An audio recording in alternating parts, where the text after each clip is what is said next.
તો જય માતાજી, જય ઠાકોર સમાજ. તો દોસ્તો, હમણાં છેલ્લા ઘણા દિવસથી મતલબ 4-5 દિવસથી આખા સમગ્ર ગુજરાતની અંદર ઠાકોર સમાજનો વિરોધ ચાલી રહ્યો છે અને ઠાકોર સમાજ એક આંદોલન કરી રહ્યું છે. બધા ઠાકોરો ભેગા થઈ રહ્યા છે. તો એના વિશે અમે લોકો એક થોડીક વાર્તાલાપ કરવાના છે, બરાબર?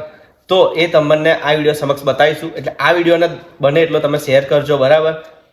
તમે ઘણા બધા બીજા વિડીયો તો શેર કરતા જ હશો, સોંગના વિડીયો છે, લવના વિડીયો છે, બધા તમે વિડીયો શેર કરતા હશો, પણ આ બહુ મોસ્ટ ઇમ્પોર્ટન્ટ છે, સમજવા જેવી થોડી વાતો છે અમારી, બરાબર? તો આ વિડીયોને બને ને એટલો તમે શેર કરજો, બરાબર દોસ્તો? તો હવે અમે વિડીયોની શરૂઆત કરીએ છીએ.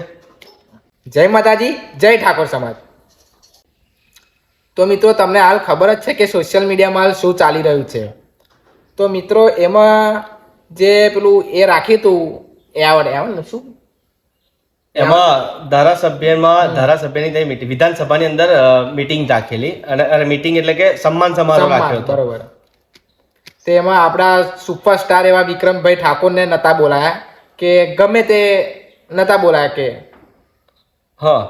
તો એમાં હતું એવું કે એ લોકોએ ટૂંક સમયમાં થોડાક દિવસ પહેલા આયોજન કર્યું હતું કે આપણે અમુક નામાંકિત કલાકારોને બોલાવીએ અને ત્યાં એમનું સન્માન કરીએ.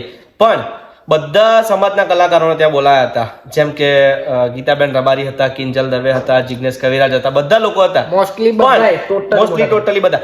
પણ ખોટું તો ત્યાં લાગ્યું કે જેમણે ગુજરાતમાં ફિલ્મ ઇન્ડસ્ટ્રીની શરૂઆત કરી એવા આપણા વિક્રમભાઈ ઠાકોર, બરાબર, જે ગુજરાતના સુપરસ્ટાર કહેવાય, બરાબર, તો એમને આમંત્રણ કેમ ના મળ્યું? બસ અમારો આ જ મુદ્દો છે કે એમને આમંત્રણ કેમ નહીં. હા, પણ એમાં એવું કહે કે સુપરસ્ટાર વિક્રમભાઈ ઠાકોર પણ એવું કહે કે મને નહીં, કે બીજા કલાકાર જે ખરા રોહિત ઠાકોર હે, બેચર ઠાકોર, સુરેશ ઝાલા હે, એમને પણ કોઈને પણ નહીં બોલાયા.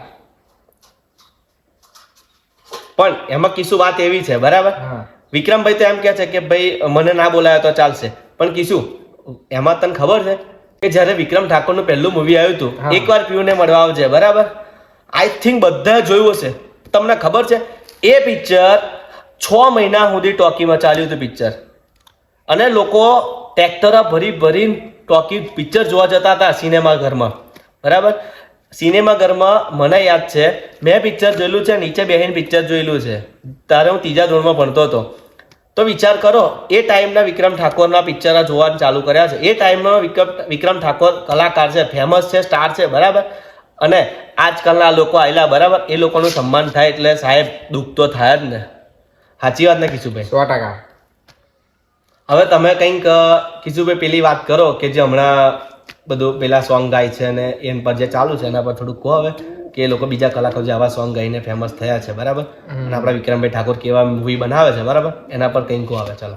વિક્રમ ઠાકોર સોંગ એવા બનાવે કે આપણા ઠાકોર સમાજને આમ સુધારે, ખરાબ કરે એવા નહીં, સુધારે. કે દારૂબંધીના જે ગુજરાતમાં તો ખબર છે કે દારૂબંધીનું એ અત્યારે બધું ચાલુ છે, દારૂ બંધ જ છે, વ્યસન બંધ જ છે. એટલે વિક્રમ ઠાકોર કદાચ એવું બનાવ્યું જ નહીં. ને અત્યારે જે હાલમાં સોશિયલ મીડિયા તમે જાણતા દશો કે ફ્રીજમાં પડ્યું બિયર ને બધા અમુક કલાકારો હે બનાયા હે, બરોબર ને?